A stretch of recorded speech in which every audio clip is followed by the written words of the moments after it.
Hey, Mike, we're back with season 7, episode 1. It's been a while. How are you? I'm fantastic. And you know, it's really, really amazing to think about the fact that we're already at season 7 and how far this podcast has come along and all the amazing guests that we've had and the things that we've learned.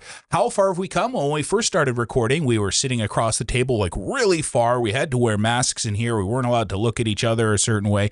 And now here we are a bunch of years later, sitting around the table.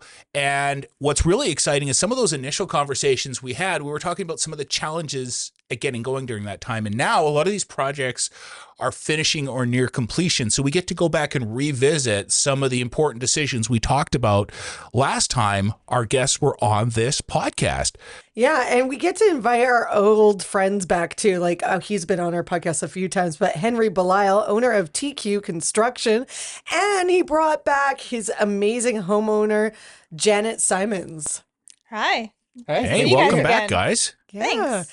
A bit different, like Mike said. We don't have two tables across from each other this time. Yeah. It's been a while. I don't think I was even pregnant, and now I have a 1-year-old. Yeah, so a lot has changed. This is how I keep time now. It's the before and the after. It's a before, and I was just thinking about it too. I was like, I don't even think you got permits, but I don't think you started construction yet on the home. We might have just begun the initial demolition and like excavation work for the project, but it was really early days. I remember that project took a little longer than we wanted to get out a permit. I think we were all counting the days, and the moment we started, we kind of hit the ground running.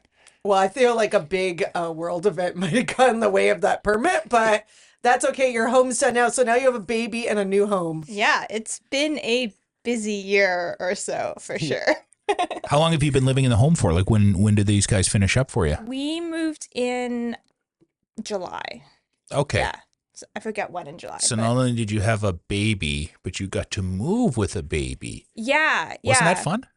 It was honestly, I would say moving with I think he was maybe about 4 or 5 months. That was probably better than moving when I was like 8 months pregnant or something. So as timing goes, it wasn't that bad. As I've been told, doing almost anything is better than doing anything at 8 months pregnant. Probably, yeah. But they come with more stuff though at that point. Yes. And the stuff continues to accumulate, but now we have more space for it. That's the upside. Yeah. Well, plus at that age, they're not running away yet. Like, can you try to imagine moving with a 1-year-old who's bolting all the time? Yes. Well, we have one of those now, and yeah. Exactly.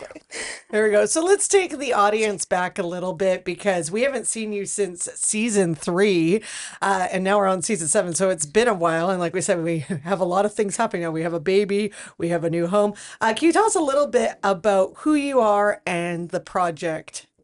Yeah, for sure. So I'm a medical professional here in Vancouver, and growing up, I was sort of immersed in a lot of construction-y things with my mother. She did some passive houses. She was sort of project managing some project houses that were passive LEED green standards. So that was sort of how I grew up. And then she also did a big renovation of the house that we lived in as well. So I had a lot of experience coming in with older houses, renovations, as well as sort of green building ideals. And obviously I had a vision for what I wanted for my own house. So perfect. And the gentleman beside you made all your dreams come true. I had a lot of help. Maybe that's later on in the podcast where we ask you, tell us, really, did Henri give you everything you wanted in your house? But we'll wait to the end of that. Sure. Can you give us a little brief? We know you, Henri, but just for people that want to refresh their minds a little bit, a little brief bio about Henri and TQ. Sure. Well, I'm Henri. I've been in the building industry for most of my life in some form. My parents started this TQ construction in the mid-'80s, and I kind of grew up around the business. Like a lot of construction companies, we started off pretty small, building fences, decks, small additions, things like that, and then progressively grew into taking on our own projects, and even to where we are today, where we're essentially a fully operational design build firm, where we offer turnkey services for any homeowner like Janet here, who wants to take on some kind of transformation for their home or their property, whether that's major, minor renovations or custom builds. We focus pretty extensively on single family properties or homes for people, so we don't tend to do property development or any large scale work, but our main focus is essentially customizing homes for people to live in for a very long time. There we go. I'm going to ask you this question first, and then Janet can give us the answer. But how do you feel the project turned out? I'm really proud of the end result. I think there's a handful of things that I think we definitely could have done differently. And in hindsight, like in the lessons we learned along the way, if we had applied them at the beginning, we would actually be much better off. But I think with the information and our understanding of the building and the property at the time when we started, I think we made all of the best choices we could. And I definitely would think that, I think overall we achieved our goals. And I think there's a handful of things that I think when we were to walk through the project again, we would think like, oh man, we should have designed it that way from the start. Or that there's a few details that there's probably was a way to make work, but we couldn't quite figure it out in the span of construction itself, where you're kind of hitting a timeline, hitting a budget, and when time and money are unlimited, you can probably make it all work. But there was one other factor at play as well. You were trying to do this renovation during one of the most challenging times to work. Yes. We had issues with labor. You couldn't exactly go into City Hall to get your plans approved, and there were all sorts of things. And let's add to the fact, this wasn't like a typical renovation. This was a heritage house. So there was a lot of special considerations, and there isn't exactly a playbook or manual on how to do this. So a lot of this is relying on your expertise and experience. That's right. And also renovation is a pretty light term for what we actually did. We rebuilt the house. We essentially rebuilt the house, and like we lifted the existing structure, rebuilt the foundation, did an addition off the rear, and reconfigured a good amount of the interior, and refinished all of it, redid all the plumbing, electrical, mechanical systems. And the main reason we did it that way was because, like you say, like we did the project under Vancouver's character retention incentive plan. And so we were able to actually have at the finish a larger house than if we had built a brand new one on the lot. And I know that was a big incentive for you to actually get the project. Yeah, I think that the square footage, but also, there were some things about that house that were really very nice, and it would have been a shame to actually tear it down. Like, I remember going in there, and you see, like, the 25-foot long beams that are, like, on the ceiling joists and stuff, and you're like, you can't get that kind of lumber anymore, and it's really nice, and, like, we sistered everything, and I think we put, like, twice as much wood back into that house as was there in the first place. Were you guys able to reuse any of the old wood? Like, you sometimes hear about that repurposed, right? A lot of it stayed. I think like all those big beams and everything stayed. And then the engineers were like, put 8 times more wood in there. Yep. But we still do have a lot of the original structure. That's right. Which is nice. Yeah, it would have been a shame to just tear it down, I think. Yeah. I try to retain as much of the original structure as we can when we do projects, but as much as makes sense. And how do you feel that the project turned out? Pretend Henri's not listening. Give us the real tea here. No, at the end of the day, like, we really love our house, right? So, I guess that's the most important thing. Like, it feels like our house. We like living there. Are there thinking about the process? Definitely, there were some things that we kind of like took 2 steps forward to take one step back, 2 steps forward, and there was definitely some challenges and disagreements along the way. The neighbors got involved at one point. That was fun, so that never happens. No. So there's all of those things. At the end of the day, the finished product, we're I would say 95% happy with.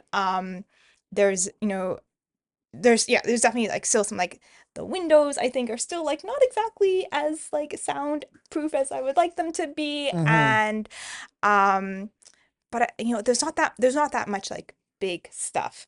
Although I don't know if this goes on the podcast or not, because I don't know if the city of Vancouver is going to come after me. But so do you remember that the city made us do cedar siding? Yes, on the front of the house. On the front of the house. Yes. And so actually under the roof line on both the front and the back of the house is cedar shake. Yeah. Because that's, we designed it that way, and then we decided to use cedar, I guess, for both of them rather than getting a very small amount of. That's right. Yeah. Anyways, so the woodpeckers found it almost immediately, and there was a lot of damage, and your guys tried to fix it, but they kept getting. Anyway, so long story short, we just this week already have have your siding guys back to just replace all that cedar with hardy shingles. So it's just these sorts of things where it feels like some of those, I feel like this is the end of it now, but it was, we've been in since July. So it's been a long time where I feel like little bits of the project still sort of continue, Yes. right? I know we just had to yeah. drop off a new freezer for you. Yeah, there was a new fridge, a new Yeah. freezer. Yeah. Mechanical still hanging around my house. Oh, really? You know? Okay, good to know. Yeah. So there's been these sort of growing pains. And then again, I don't know if this is relevant to the go for it, podcast, but just yesterday, one of Louis' guys fell off a ladder and broke his nose on our front yard. Oh, no. Yeah, and then sent a ladder careening across the side gate, which popped off its hinges. But one of your guys just happened to be there because we had to ask Aaron to come because that side gate wasn't working very well anyways. So one of you guys happened, I don't know if you heard about this. No, one of you guys happened to talked be to Aaron there. yesterday. You didn't tell me any of One this. of you guys happened to be there, and he's like, "Oh yeah, I'll just pop it back on." So that worked out. But Wow. Okay. yeah.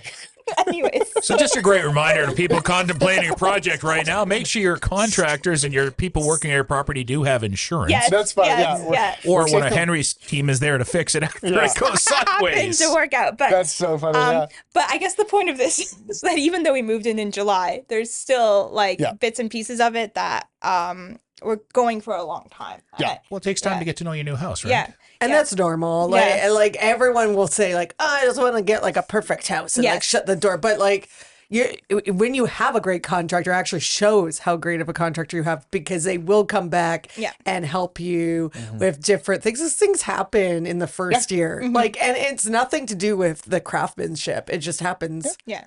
I would say definitely, I guess I had like at the beginning of this project, I had this, like very like HGTV, like vision of like you walk in and everything is perfect from like day one and, lots of things happen, but it's never going to be like that, right? There's always stuff that like is hanging on, and then you do this, and then you have to go back and do the other thing, and then you have to do paint catch up for the sixth time, and It's a cycle. Yeah. And because we live and like it's the home that you're living in, we can't as our builder, like for us to do our job correctly, we it's not just about quality. We also have to deliver the project on a time frame so you can move in when you're moving out of your old home and all these other things. And given unlimited time, we could probably give you that HGTV experience, but life is connected to what we do. Yeah. And we have to essentially be ready to turn the house back to you and not take an extra 6 weeks to mess around. Not only a limited time, but a limited budget too, because often those experiences are not reflective of reality.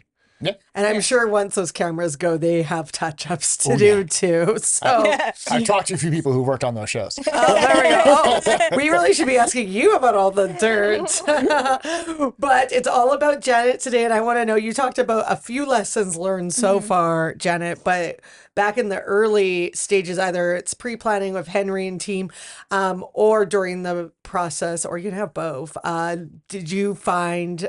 What are some of the things, like key takeaways you took from it, like lessons learned that maybe you do a little bit differently next time when you get Henri to build your next dream home? I would say, I think we did a good job with the planning. I think that there was maybe some times where there was just misunderstanding, or it's like, because we had talked about something, there was sort of an assumption that like, okay, like this is really important, or this is like set in stone and we have to move other things around it. Whereas if we had maybe just like talked about it a little bit more, it's like, oh, actually, I don't care much about that. So I guess when you're talking about what's important to you, it's also, important to like prioritize or say like, this is a must have versus like, I'd really like this, but if it's going to compromise something else, like let's, Yeah. right. I think there's just like that, and it can be interpreted through different members of the team. Like I had that conversation with Henri, but then how does that get interpreted 2 or 3 levels down to how important is this or not? And are we going to like die on this hill or make adjustments, right? Yeah. And it's funny you mentioning that is one of the things I talked about. I asked the team before coming on here, I'm like, is there anything that you like, this is a pretty successful project for us and we're happy with the result. Like, what did you think? What were some of the main factors? And one of the things that was pretty consistently said was that both you and David had a pretty clear image of what success looked like to you. And you communicated that pretty clearly early on to us. And that made a lot of like what it might be challenging a lot easier. And yes, some of those things that we took, like these are the requirements for the project. They're like, cool, this is everything we're going to do. But then later on, as you get through the work, we find that like option X, Y, Z may not be as critical as like, our overall goal. Right. But and there's always trade-offs, right? So it's like understanding like what are we willing to trade off for what, right? And sometimes there's so many of those decisions in a project that is this large that it, you know, it can be hard to have that conversation every single time, right? Yeah. But so there's always a judgment is like, are you going to talk to the client about this? Are you going to make a call on their behalf based on how you know them, right? And so some of those may be like, actually, I would have liked to have that conversation. But I understand that like there's just so many of those decisions points that we can't be like constant, like you can't be calling me 18 times a day Yep. for every decision, right? Yeah. So, No, we so have I think to, there's some calibration always that goes on there. yeah, we have to kind of act as your representative Yeah. as best as we can, but we do need to get that feedback. You're right. And when you and your husband, Janet, decided to do this project, because I know you talked about keeping the existing house, Henri, and lifting it, did you think it was going to get that extreme or that big of a project? Were you just like, oh, we'll just do a few fixes here or there? Or were you guys like, no, we want to... No, we went into it very much. I think, not ironically, but I mean, we were worried from the beginning. It's like, okay, we're going to start doing things and it's going to scope creep, right? We're we want to avoid scope creep. So we Yeah. have this great idea to avoid scope creep, Henri. We're going to go in knowing that we're just totally like Yeah. lifting, regutting, Yep. redoing the house. Therefore, there can be no scope creep. None, right? none at all, right? Never Yeah. happened. Of course, it still happens. Right? Yeah. Yeah, Like, I didn't even know that was an option, but yes, let's add that. Yeah, you know, like, yeah, that's yeah. No, you guys started off about as well as any homeowner can about like being clear about what their scope is. So many people we work with start off with just like, hey, we'll start with our kitchen, and by the time we're out of our first meeting, we're redoing the whole main floor, and we're like, okay. And then It's next thing easy you know- as a homeowner Yeah. to upsell yourself Yes. until you see the budget, and then you go back to reality. So it's good that you were able to maintain that balance, because it is a precarious balance between, you know, what our ideal budget is and what the ideal experience. And it's almost like a Venn diagram where the two overlap. That's kind of the sweet spot. One of the things I really liked about this project was the fact you'd used several energy sources, which I think is really forward thinking. And I think, given our current circumstances, really smart. Can you give us some commentary on whether you think that was a good decision retrospectively? And if you had to do it all over again, would you do it that way?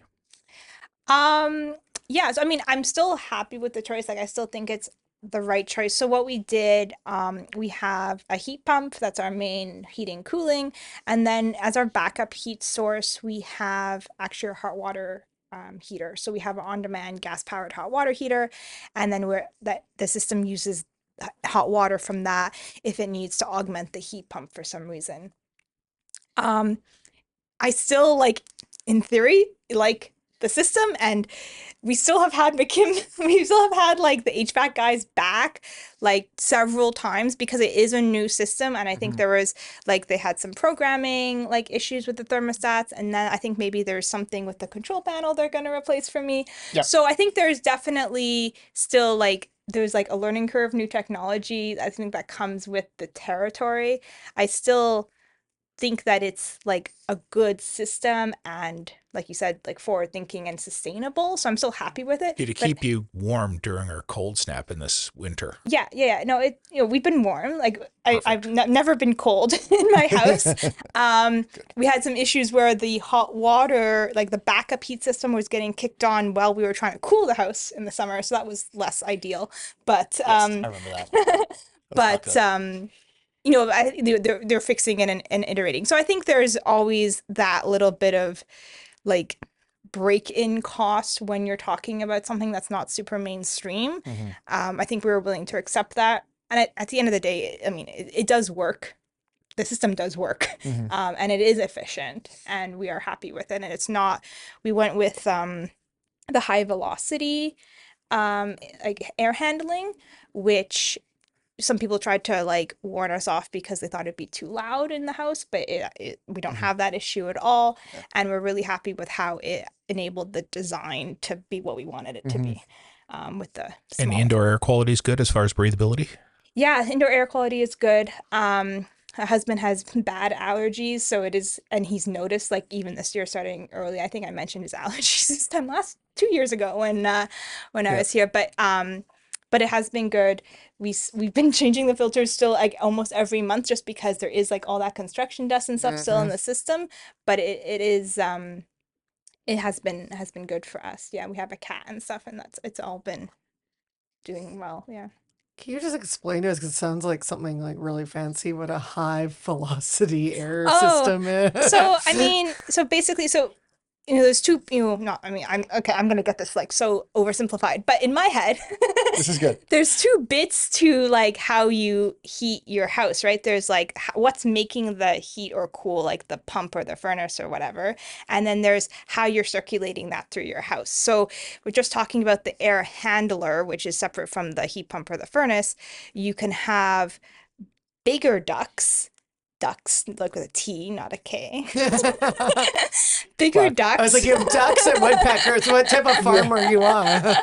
You can have bigger ducts that take like large volumes of air, and so those to get like the circulation, you don't have to move the air as fast. So that would be like a traditional system. Mhm. And then the high velocity is smaller ducts that are like maybe what, like 6 Yeah, like- inches, 5 yeah, inches in like maybe diameter. Enough that you don't Yeah. have to do as many extensive drops in the ceilings and Yeah. things like that. So you can So they're a squeeze in lot between joist smaller, but in order to get the same amount of air flowing and recirculating through your house, the air has to come up faster. So they're high velocity. So it means just the air is getting pumped through a lot faster than a traditional system. It also means that instead of like the big rectangular like air grills, vents and yeah. grills that you have in your house, you have these little like 3 or 4 inch little Like the size of hockey circles pucks. on your walls or your ceilings, and it's a lot cleaner looking as well. So from a design perspective, probably a lot nicer to look at. Yeah. Everyone's happier with Yeah. it. And like Janet says, what early on is that where sometimes people get warned off of them is that when they're not correctly installed, they tend to whistle because you could hear the air moving fairly quickly. But our friends at McKim Mechanical did a good job. But again, not to sound like we're on repeat on this podcast, but it's really important to hire the right contractor that's going to hire the right trades Yep. to put in the stuff so you don't get whistling, because that's probably more annoying than a baby crying. Well, eventually a baby grows out of it. If you don't have the right people working on your house, that whistling stays there. Yeah. I was working on a house at the North Shore, and it's the third owner, and they finally found the problem, and it was in the ducting behind the walls. So that's a really great example of the sort of thing that keeps you up at night. Staying on the topic, I mean, we always talk about the big pretty stuff at the house and the big reveal and everything else, but I think this is a great place to talk about holistic health in the home. So we talked about indoor air quality, and just out of curiosity, how is it during forest fire season? Nice and breathable? We haven't, I mean, I guess there were forest fires last summer. It obviously worked because you didn't notice. So there you go. Hey. That's how Not a good forest it fire is. Yeah, season, that's but great. we didn't have any issues last year, no. But one of the other things we talk about in terms of a healthy home is lighting as well, both natural lighting and an extension of natural lighting as well. How do you feel about the lighting in your home as far as like the holistic benefits to you and your family, and just how are you managing circadian rhythms and sleep and melatonin levels and all of that good stuff? Yeah, no, I mean, so one of the sort of add-ons that maybe made our budget a little bit bigger that we did was we did do some home automation with the lighting, right? So we have the ability to have, like between 9 p.m. and 6 a.m. the lights come on at a lower intensity, right? And we have time of day programming, so a switch might do one thing during the day, but at night you can press the same switch and you just get a dim light, path down to your kitchen kind of thing. So we are able to, so we're really happy with that. We are able to, keep the lighting levels lower when it's dark outside. We can also have things on programs, and we have automated on our blinds as well. So we can like have the blinds open and close, which is nice. It's great when the baby is sleeping a little bit too long for his nap. We'll like open his blind, and that sort of like naturally gets him to wake up without us going in there and like rubbing his back. So that's all been really nice, and I do think promotes like you said, healthy circadian rhythms. And also I will say that some of the lighting fixtures that the fixtures themselves that we chose just like bring me joy. Like I just really like them. That's awesome. So No, it makes me I just happy to like hear. it's just like nice to like walk down in like your front hall and you're like, I love this chandelier that I It's picked. really And nice. it like It is really What does brings it me look joy. like? Paint a picture for the audience. It is LED based. So we have from our front hall sort of, like this, we have like quite a bit of height. And so similar to this, it has like a circle that's hanging from the ceiling and then multiple pieces coming down, and the pieces coming down, the pendants are black cubes that are like Ooh, open, that's and then like cool. there's like LEDs inside the cubes, and they're all at different heights. That would make me happy too. It's in the middle of like a staircase. It's kind of so, modern, yeah. but like, you know, contemporary, but like, We'd like you to know. see a picture, please. well, I see we'll if I get can one for find you. one. Yeah. Yeah. And of Yeah. course, we'll put all the resources up on course. haven.ca. Of course. But yeah, so like the chandelier in our front hall, the chandelier over our dining room table, they just like make us happy. And so that's also very nice. Well, I think it's pretty easy for me to go off on a tangent and talk about technology for hours, but because I like you both so much, I won't. Instead, what I'm going to do is I'm going to take this opportunity to have a quick break because there's so much amazing feedback, especially when we have someone coming back. And, you know, before we were talking in our early episodes about planning, Yep. how to execute a great project. Well, now we're able to look back retrospectively. However, before we get deep into that conversation, we do have to take a couple moments to thank our amazing podcast partners. So hold on for just a couple minutes. We'll be right back, and we're going to dig a little deeper into this project. Measure Twice, Cut Once is grateful to our podcast partners, Fortis BC, BC Housing, and Trail Appliances. Support from our partners helps us share expert knowledge and resources with families looking to build, design, and renovate the home right for you. Trail Appliances makes everyday life better with the best selection in Western Canada. Hassle-free delivery and a price match guarantee. You'll always get the best deal. At Trail Appliances, you'll love buying an appliance as much as you'll love using it. Affordable, accessible, quality housing is a top-of-mind issue for many British Columbians. For BC Housing, creating access to housing solutions that meets everyone's needs is guiding principle. BC Housing is working with governments, nonprofits, and residential construction industry members to create practical solutions to BC's housing challenges. To learn more about BC Housing initiatives, programs, and services, go to bchousing.org. And we all need reliable and efficient equipment for better comfort, health, and safety of our homes. Whether you want to adopt some energy saving habits or take on a major energy efficiency upgrade, Fortis BC can help you save energy. Be sure to visit fortisbc.com, where you can also find amazing tips on low and no cost ways to save energy, plus great information on what Fortis BC is doing on low carbon energy with solutions such as renewable natural gas. Competition alert. Listen and like this episode for your chance to win a Napoleon Prestige P500 stainless steel natural gas barbecue valued at $1,600. Compliments of our podcast partner, Fortis BC. Details at haven.ca/measure twice, cut once. Now let's get back to our guests. All right, we're back. And during the break, Janet showed me a picture of that wanna light see fixture. Isn't it amazing? Oh, It's not like it's not the best picture because I didn't get the top of it, but because I was taking a photo of something else. This is good. We'll have to get you to take one from the top for our audience for the Haven I've got website. a couple I can share with you. There you go. Some pros. Yeah. Perfect. Can I add like free advertising for Trail Appliances, your sponsor that you Always. just talked about? We love trail. Please do. Did you get trail appliances? So one of the things that we had happen was our like very large and expensive fridge Yes. decided to sort of crap out on us like 6 months after install, and it's a Gen Air fridge, and I will say that like Trail Appliances was extremely great at like advocating for us with the manufacturer, because Gen Air, well, they sent the repair guy, he diagnosed the problem. He said, we need like 2 or 3 pieces to fix this parts. And Gen Air said that, well, the parts are indefinitely on back order. We have no idea when these parts are going to show up. And Trail Appliance was like, no, that does not sound like an acceptable thing. And so there was this one person, Rose at Trail Appliances, thank you, who like spent a week haranguing Gen Air until they sent us an entire brand new fridge. Oh, that's great. We love them. And actually, I'm going to plug them a little bit because they are actually going to be our last episode of the season. So they're going to be coming here talking about all their amazing appliances and their great customer service at the end of the season. Yeah, we didn't plan this, but thanks for the shout out. You're nonetheless. Yeah, we'll let them know. Henri, I want to chat with you a little bit Sure. because there's the perspective Janet has, which is inside out, and you're the outside in. You're the head of the team that brought this to bear. Yep. Obviously, you did so during a challenging time. Mm-hmm. There were a lot of constraints that were beyond your control. hopefully we never have to go through this again in our lifetime, but nonetheless, Yeah. there are some great lessons that can be gleaned from the experience. What are some of the lessons, Henri, that you learned in this project that you'll be able to use in future projects and leverage to improve the process for the next people who come through and get a project like this of this scope done? Oh man, there's so many things that come to mind. Fortunately, I think for me and how I think about this project, none of them are like massive.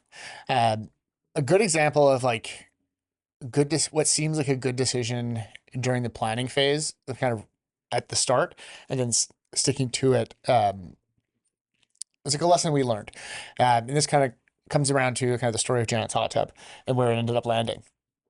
So originally we designed it to be like recessed into the deck because that seemed like an awesome idea. Like you walk out on your deck, you can kind of like just go right and sit down into the hot tub.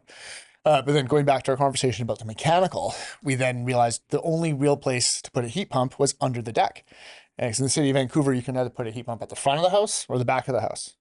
And so most of the back of the house is already spoken for.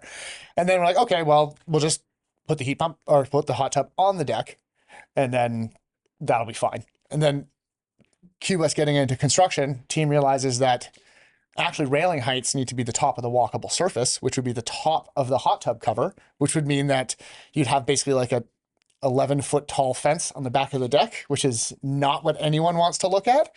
And so the reality of the idea and the idea itself kind of slapped together and realized we needed to relocate it. The neighbors would have loved that. They probably wouldn't have minded, but it would have Blocked the view from our kitchen. We have this great, like, we have a great set of windows right off of the sink that you'd be looking directly into a fence and not into the yard, which ends up being finished really nicely, and a number of other things like that. That's a good example of like what Janet talked about earlier about us like sticking to an idea when we probably shouldn't have. Because originally it was like, we want the hot tub on the deck. And we're like, okay, guys, we have to put the hot tub on the deck, everyone. Let's take this very seriously. And then like as we get through it, and then like construction guys are like, I just had my inspection. We have to put like an 11-foot tall guardrail here. This is silly. We're like, oh, well, we need to rethink this whole thing. There's a few other things like that through the project that we definitely learned from in terms of how we were approaching it. On the efficiency side and the airtightness side, we definitely like the detail we used to recess the stair into the basement tight against the wall could have been done a little better. It was a challenging we built it in a way that was challenging to air seal. We built it the way we thought would be the best structurally, because that's what our instincts led us to do. But then going through it, we realized that if we had like basically built the stair slightly off the wall, properly sealed it there, we wouldn't have lost as much air in the building through that one point. And that's probably one of the larger points of failure in the house. Another thing we learned was about onboarding your drywall team correctly. We had right after we did the initial drywall, like classic efficient drywaller, you put your boards up and you just cut around, you basically stick your saw and you basically cut out the holes for the windows. But what that leads to is like slight nicks on your air barriers. And so then we had to patch that up after the fact, and it's never quite as good as you'd hope. There are a few little things around that. The spacing of some hardware, like one thing, I'll tell you my biggest thing that frustrates me about this project, and I think it might be one thing that bothers you too, is that we weren't quite able to execute the design of the laundry the way we wanted to. Mm-hmm. And that's because basically like the hardware required for some hidden doors and to kind of like hide everything away. And the millwork and the framing, when you did all of the math, you basically ran into the clearances of everything and it ended up becoming so tight that the construction, the millwork guys were basically like, we're not confident in doing this, we probably shouldn't. The more cavalier version of me thinks like we still definitely could probably pull this off. but wasn't it also going to be like $10,000 or something? Yeah, and I was like, no. Well, that was part of it, was that the cost of the hardware was like, for these hidden doors was like $3,000 a piece. And we're like, God, this is insane. Like anyway, it's one of those things that like in hindsight, if we had put all the information together in context and really dug into it a little deeper around the clearances of the hardware, the construction and the millwork and the appliances all together, we would have come up with something that works a little better. It's the one thing I think when I think back on how we left it, that's the kind of thing where it's like we were kind of in flight when it was like, oh shit, we figured out that this isn't going to work. And then we sort of just like, okay, let's abandon it entirely. Whereas if we had sort of done that a little bit sooner, when we were in the design phase, we could have designed it slightly differently. Totally. Yeah. And do you still enjoy your laundry room, or are you like, no, this is the bane of my existence? No. The laundry is in the main floor, like the second floor bathroom, which is totally fine. We just originally were going to have like these cool recessed doors so that you could like block it off and you wouldn't know that the laundry's in the bathroom. But at the same time, look, we have a baby now and we do 3 loads of laundry a day. So like it kind of doesn't even matter. Yeah, those doors would have been permanently open. Yeah, You wouldn't have been hiding Yeah. the laundry anyways. yeah. The good news is you'll only be doing that for another 22 years. Mike knows he's got 3 children. Oh, we're on our second washing machine in 10 years. Oh, geez. And we bought good stuff too, ironically from Trail. So, a question for you, we try not to get too technical here, but we talk about step code quite a lot. And for people who are listening or watching who aren't aware what that is, that's just an energy efficiency that we as an industry are moving towards building. Yep. Now, I know that you had originally wanted a much, much higher level of step code, but safe to say that that house is still significantly above existing step code. Can you talk a little about sort of that delicate dance that you had to do and where some of the compromises came in that still allowed you to achieve this, but maybe not as high as you otherwise would have liked? Sure. I'd have to double check our energy model to know exactly where we landed. But my memory serves, we would land somewhere between step 3 and 4 for the way this build works, which for a house built, now 112 years ago, I think it's okay. So very significant improvement over what the original structure was. I wouldn't say there's a ton of, like, I touched on a couple of the lessons learned, the things we would have done differently from a construction perspective. In terms of trade-offs, had the good fortune of, under Vancouver's character bylaw and also the way the house was situated on the property, having a little extra space on the lot that allowed us to do some outboard insulation, so that we were able to hit our insulation targets without actually decreasing the interior floor space.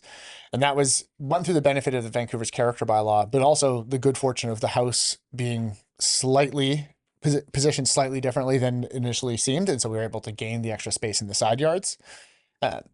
Another thing is that the windows we chose were not the most high performing windows you could possibly get. It's really important for Janet to have some nice wood double hung windows. They're beautiful. They operate like kind of like double hung. So like the top pane moves down, the bottom pane moves up. It allows you to kind of really customize your airflow. She can still hear some noise, she said. Yeah. They're not the most airtight possible windows. I think that's definitely like one of the bigger trade-offs, which is like, it was important to me that we have wood interior, first of all. Right. So that's probably not like the best way to construct a window with all the technology that we currently have. That's so everyone walks in the house and be like, oh, are those original windows? Yeah. Right. And I sort of giggle at them. Yeah. But that was like important to me, that this sort of, it had the vibe and there was like respecting and it sort really of like fits a the history, home. and it really fits the home, right? Yeah. The trade-off is, like double hung windows are probably less energy efficient and sound barrier than like your casement windows. But I hate casement windows. Like I absolutely hate them, and they don't fit the house. Yep. So that was like, that was a decision that we made. Yeah. Right. Exactly. And like a hot tub is not the most high performing component of a home, right? And Like where is the hot tub now? It's still on a deck, or is it? It's on the ground. It's on the patio, like at ground level. Yeah. And we're actually very happy with it. It works great because we just come out, instead of coming through your kitchen to your deck where your hot tub is, we come out the basement and we have like a big shower bathroom there. Yeah. And no 11-foot fence. and so no you're 11-foot railings. Yeah. We're all glad for that. Yeah. I was going to make a joke about hot tubs being the original heat pump.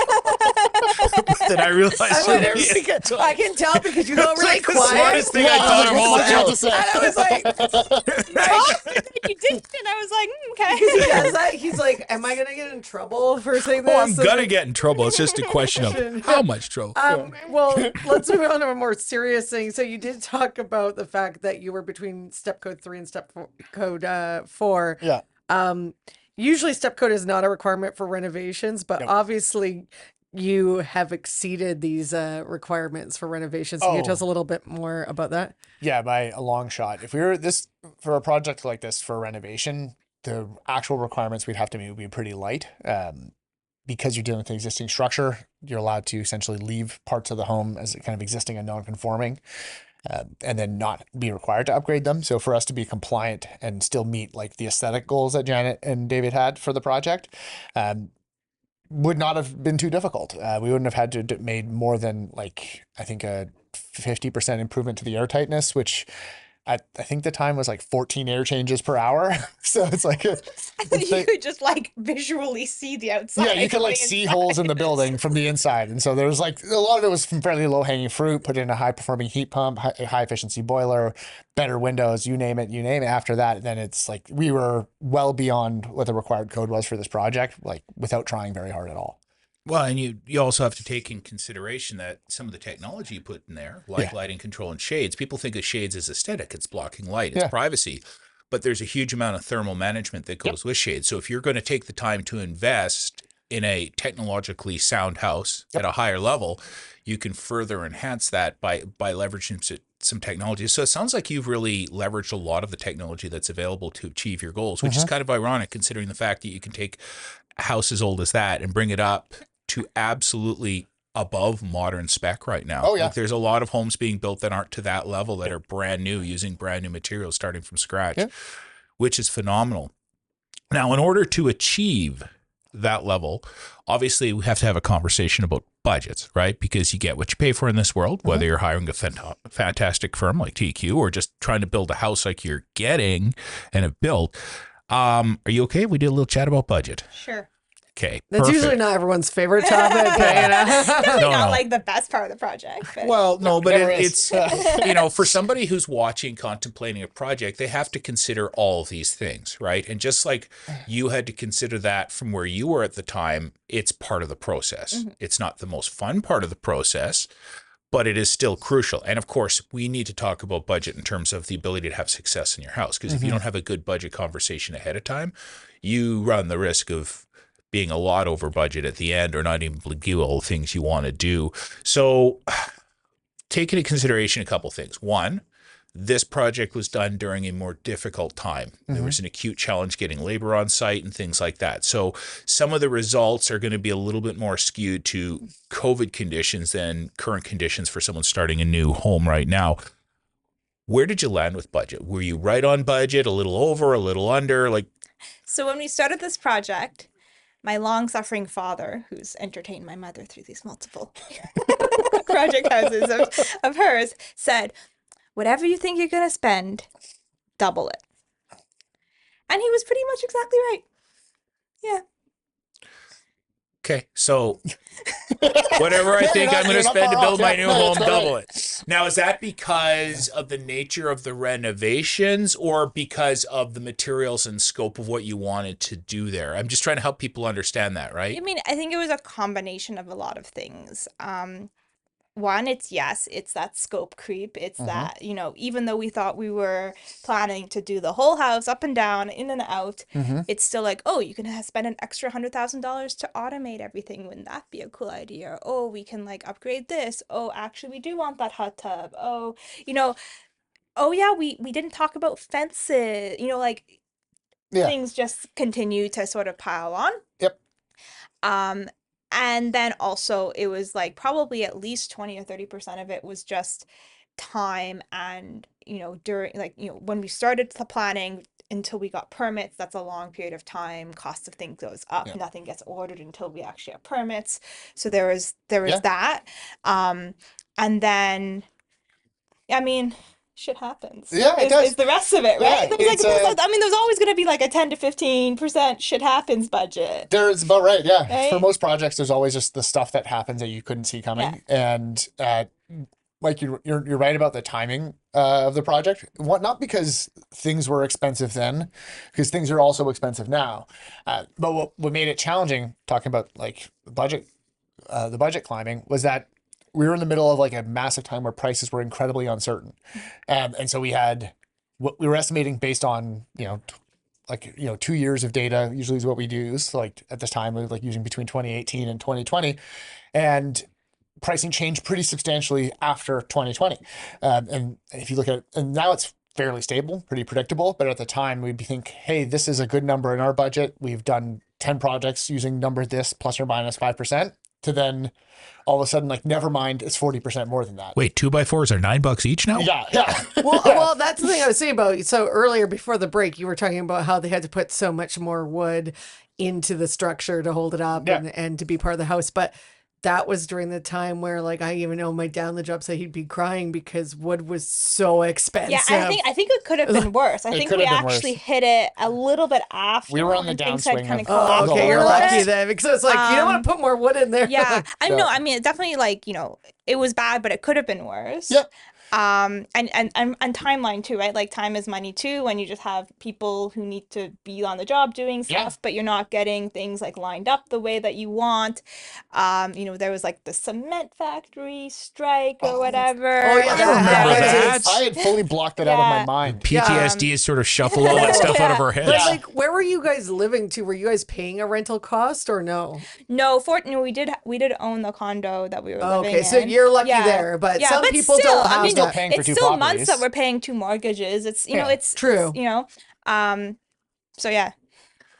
Hey, Henry, I'm going to ask you a quick question. This Sure. is a little bit of an aside, but I think this is good information since we're talking about that. Yep.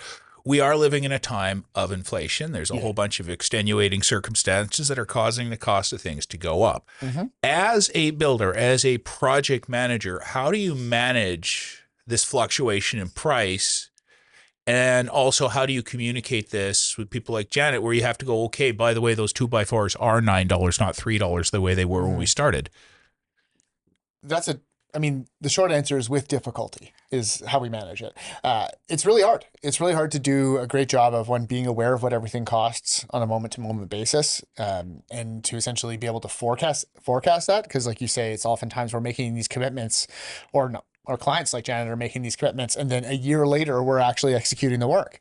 And so that one of the ways we've started doing that, again, a lesson that we learned from that time, was essentially to put in our budget essentially like a line item accounting for inflation. Essentially, literally, it's like X amount of percent of project value between now and 8 months, and we zero it out at job start, and it usually covers some of it. Other things are essentially constant and regular communication with your key trade partners and your vendors. So like it's us basically checking in and making sure, like, hey, you price this job. Is this price still good now that we're 4 months later or 6 months later and getting ready to start, as opposed to just starting the work and be like, oh, surprise, which we used to be able to do because people would hold their pricing for, a year, 18 months at a time because the market was fairly stable.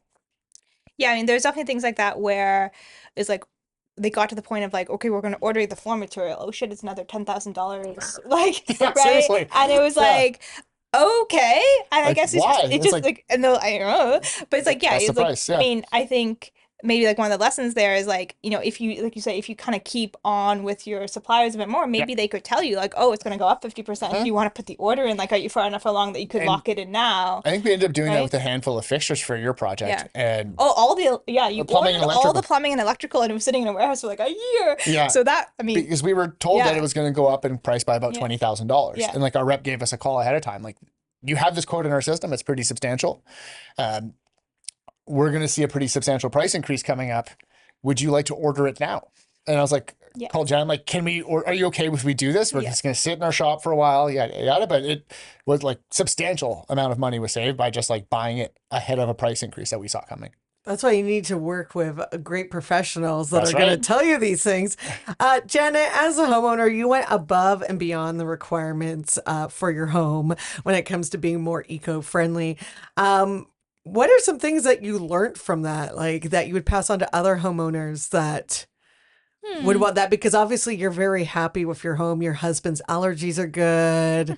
You feel good in the home. You love, even though, the light fixture doesn't really give you anything, but it gives you happiness, which is a mental health benefit. but You're it's good. an LED light fixture. Oh, yeah, so it's sorry, also LED, there energy you go. High efficient. performing. Yeah. Sorry. See, you thought about every detail. So there you go. I mean, I think I said this last time, is like, for me, it's really about, thinking about, 20 years from now, are you still going to feel like your house is up to modern standards, right? Where if you're really doing something for the long term, you can build it to today's standards, and it's going to feel 20 years old and 20 years from now. Yeah. Or 40 years old and 40 years from now. And we sort of wanted it to be like, yeah, like in 20 years, maybe we're going to repaint it, but in that time we might refinish the floors, but it's going to be like the house is going to still feel safe, warm, dry, cozy, quiet, all of these things. And we're not going to get into redoing mechanicals and things like that. So that was, I think, really why it made it worth it for us to be thinking a little bit ahead of where we are now, knowing like we all see where things are going in terms of sustainability, energy efficiency, and all of that. You just might be buying a 12-person hot tub in a few years. Sure. I mean, whatever, the hot tub, but like There you go, upgrade that. Yeah. And Henri, as a builder, any thoughts about us lessening our footprint? Short answer though, because I know this could be a long answer. Yeah. I know. How much time do we have? No. The in terms of lessening our footprint specifically, the best thing you can do is to do less, and that comes down to like whatever the version of your project is that makes the most sense. And when I say do less, I mean like preserve as much of the original building as possible. So the main sources of energy loss in a building are essentially like the recreation of the product. So it's keep your original foundation, work with the wood you have, upgrade the insulation, make those steps, and then like Janet and David did a great job of thinking like a way a lot of builders would think about their own homes, and that you invest in the infrastructure and the envelope, and then you decide to do with the rest. And so having a good mechanical system, well plumbed, well wired, well insulated, warm, comfortable, healthy home, in my mind should be everyone's first priority. You can change your flooring, you can change your cabinets, you can change your appliances, all those things much easier down the line than you can to change your plumbing or your heating and cooling system. A lot of great information today. And I really, this was an exciting episode, not only to have both of you back and hear where life has taken you, but also some of the things you talked about. I mean, clear communication is one of the backbones of what we talk about here, but you both really illustrated clearly the importance of two-way communication. Both of you had a clear line of communication with each other. What that did is that led to alignment, which led to better results. You also talked about getting everyone on the same page. So in this case, it was the high performance page, and you talked about your drywaller not really understanding the nature of how this house was built. And that again underscores communication. And finally, I think the thing I'm taking away most from this is, even though we're building today, don't build for today's standards, build for tomorrow's standards, because most assuredly in 20 years, you're going to have a 20-year-old house. What you have in terms of options and what you could do with that house all depends on some of the decisions you make today for tomorrow. And as always, we just love having you guys on. You're such phenomenally good guests, so candid, and you've shared a lot of these lessons you've learned. And couldn't have thought of a better way to kick off season 7. Love it. Thank you. Yeah, we love it. And before you guys go, I know you guys have given so much information, but if you could each give one tip to the homeowners about this particular project, keep this as your guide of something that you would let them know about. I mean, I think for me, it was really just staying really involved as the homeowner every step of the way. A lot of communication, but also so I just had a good, I had a really good sense of what I wanted it to be. And so I was just present and consistent in this isn't looking how I want it to be. This is, can we talk about this? And no, I think you nailed it. And it is the clarity of communication and also the consistency of it. I think, Janet, you did an incredible job of being clear about what you wanted to see at the end of the work, and that maintaining that as like a consistent theme of what all the decisions we were making collectively, whether it was myself or anyone else on our team, Sam, Aaron, Rebecca, whoever, and having that kind of show up consistently and being like clear and being able to communicate it clear, well, in like an articulate way that other people understood, makes everything a lot easier to be successful. And I think if any homeowner's thinking about taking on a project, the best advice I can give is to be sure about what the things that really matter to you, and then be candid with everyone you're working with about those things often. That's great advice. Jan, I got a question for you. Do you got a barbecue on the property yet? we do. You do? Okay, Yeah. so you've just underscored one more valuable lesson when you're doing a project is to get a good barbecue. Now, for those people watching and listening who don't have a good barbecue, it's your lucky day. See, here's the deal. All you got to do is like and listen to this episode, and we'd love it if you tell your family and friends as well. But for sure, like and listen to this episode.